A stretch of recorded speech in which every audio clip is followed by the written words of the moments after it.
So I'm Alan Brand, and actually I've got my own company, Positively Alive, which is employee wellness consultancy company. I also do a lot of wellness training for corporates right throughout the country, and big focus on HIV, of course, because of the fact that I am living with HIV since 1997. The creation of Positively Alive support network for HIV positive, gay, bisexual, transgender, men who have sex with men, as such, has really grown. It's astronomical. Started in 2010, and today we've got almost 800 members, and all over South Africa, sub-Saharan Africa, and in fact we've even got international members on this site. It's all online, free of charge, where people can join the network and get all the information. And I think the big thing is about sharing information, networking, and finding the resources so that they don't have to deal with HIV in isolation. You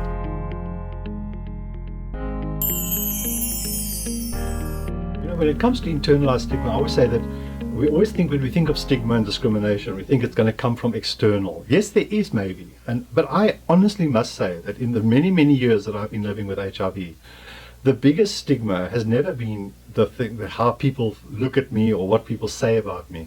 It's how I feel about myself. So right in the very beginning, I wanted to keep my status to myself. I always talk about the 3 years of silence.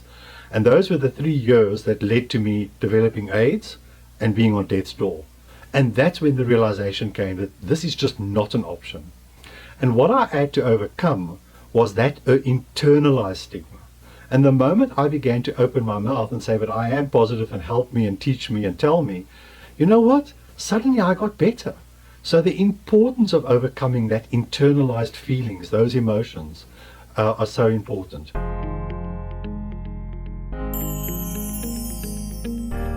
I think the first thing about U equals U, which is of course undetectable equals untransmittable, is the fact that as a person living with HIV, I suddenly don't feel that I am a danger to anybody anymore.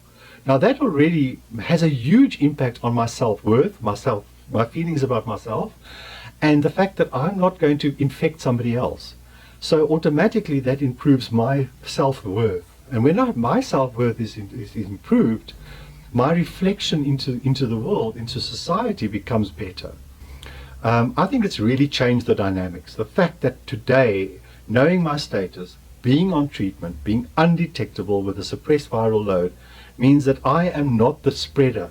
I am not the problem as far as HIV is concerned.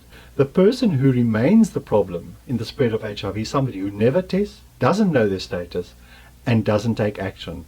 I can lift my head up high now and say, I'm positive, I know, and I'm undetectable, and therefore untransmittable.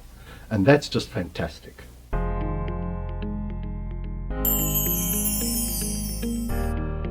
One of the things about being gay and getting old is the fear of loneliness. Having a partner, which I do, is very fortunate, but I know a lot of people that I support are not in that situation. And I think that there's a tendency, and a very easy tendency, to withdraw because you're feeling that you're not anymore, the vitality's gone, the sexual drive is gone, your sexuality is gone, you're not so hot anymore. And perhaps, yes, it is a fact that maybe the gay community is quite superficial when it comes to looks and all the rest of it. But you know what?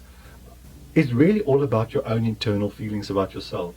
Because if you feel beautiful, no matter how old you are, if you feel that you've got something to contribute, and I was thinking about that this morning. I was thinking about the fact that giving back to community, it's in this time of one's life that you've got the opportunity to give back to youngsters, to be a role model to young people, to young men around, the choices that you've made that were wrong, being honest about them, because that could help them not to make the same mistakes that you made.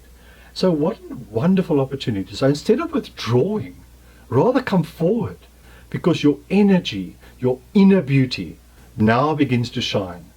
And we can forget about the little body that's fading, because if the body fades, so what? The mind is still kicking.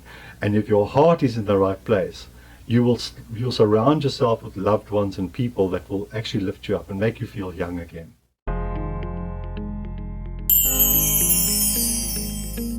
Even in this age where we're dealing now with COVID-19, knowing your status and being on treatment is of the utmost importance. Because if you're managing by knowing your status, taking treatment, you're giving your immune system the chance to recover, because the virus is under control, it's suppressed, and therefore you're enabling yourself to live a healthy life, and you'll probably die from old age. I mean, here I am, 61, and when I was diagnosed HIV positive right back in 1997, the expectation was a few months of life. Just imagine that. Today I don't even think about that, but back then I never even thought 60 is a possibility. Now I'm going, oh my goodness, I'm going to get old, I need a retirement. And isn't that a fantastic thought?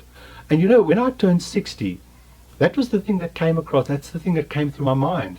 First of all, I thought, oh my Lord, I'm 60. And then I said to myself, good grief, I'm 60. I never thought I'd reach 60.